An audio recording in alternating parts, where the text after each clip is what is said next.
Yeah. We're hot. It's getting cold outside. The essence of firewood is burning in the air. Perhaps you're asked to bring a hot meal to a football game, or maybe you just want to make a meal at home for friends and family or even yourself. Why not chili?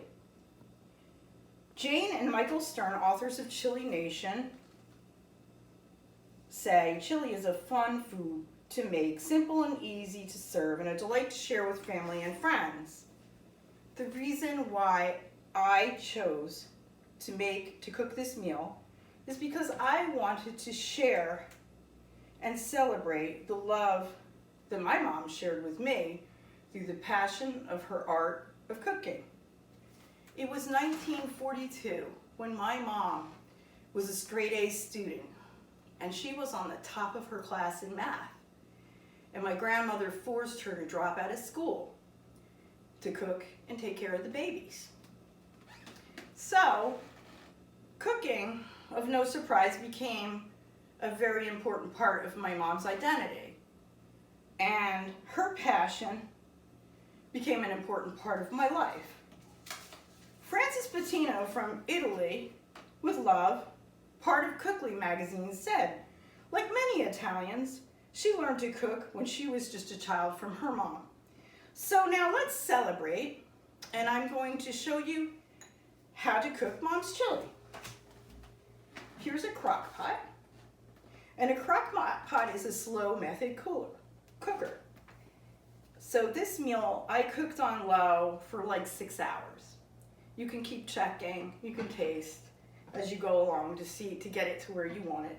But the wonderful thing about this is you can leave it on all day, you can study, you can do whatever you want, and you know, when you're ready later, it's fine. It's in this pot. You have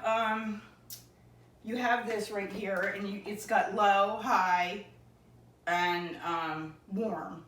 If you want to just take it to a party and leave it on to leave your meal warm, you could. Now today I already prepared the meal in here. It's sitting in here. But I'm going to show you what to do. So to start out, and I did this in my galley kitchen. I have a galley kitchen over there. And I browned garlic in a pan. So you're going to get an oil blend, and you're going to put a couple tablespoons of that in your pan. Heat it up. Don't turn it up too high. You don't want to burn the garlic. As Mom said, if you burn the garlic, you have to throw it out and start all over again, because garlic burnt it will destroy the whole meal. So you want to cook it, you want to do it fast, you want to do it like medium heat, then you throw a pound of ground beef in there, and you want to saute that and keep moving it around to get it to separate. And you're going to brown that, and when you're done with that, you cook it like halfway. You're going to take the pan of it, and you're going to, get your pan and scoop it all in your pot. So that's the first step. You add that to the pot, and now what you're going to do is take your cup, and you're going to add 1 cup of beef broth and 1 cup of applesauce, which makes it taste good, the applesauce. Not applesauce, apple juice, actually. And now you're going to add 1 cup each of black beans, kidney beans, fire roasted tomatoes, diced onion, and frozen corn, which is all in here. And you would take this, and you're going to add it all into your pot. So you do that. Now you're on to jalapeno pepper. Now the jalapeno pepper you can chop up.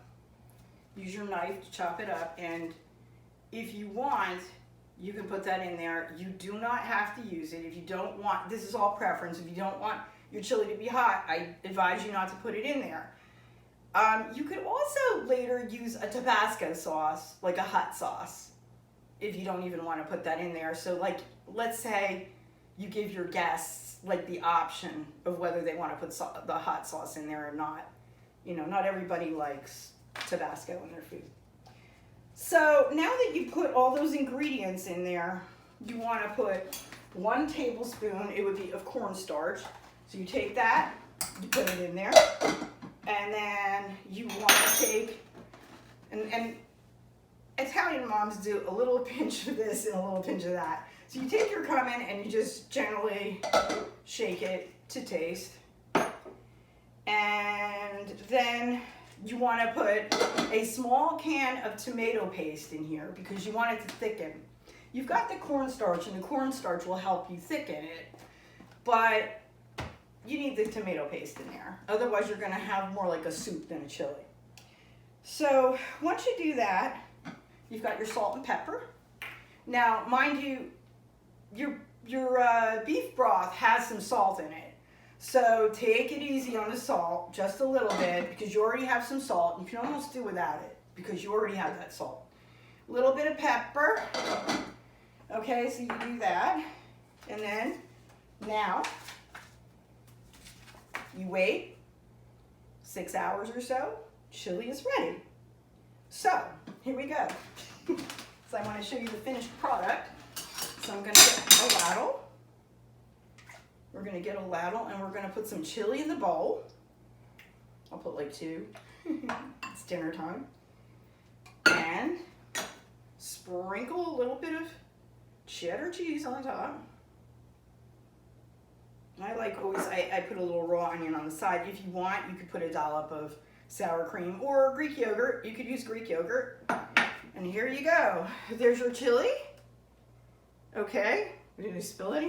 Okay. Oh, it smells so good too. It really does. Okay, so finally, now that we have our meal and it is prepared, and boy does it like smell delicious. I can't wait to eat some. I found the best biscuit recipe to go along with it.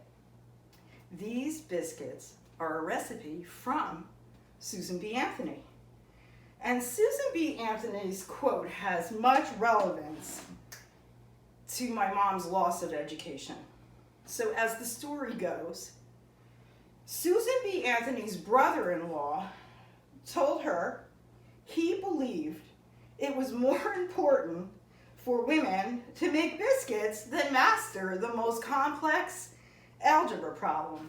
So Susan B. Anthony replied, "I see no reason as to why she should not be able to do both." And so I got it from this wonderful cookbook. This is from the National Organization for Women. And the name of this book is Don't Assume I Cook, and Don't Assume That I Don't Cook. Thank you.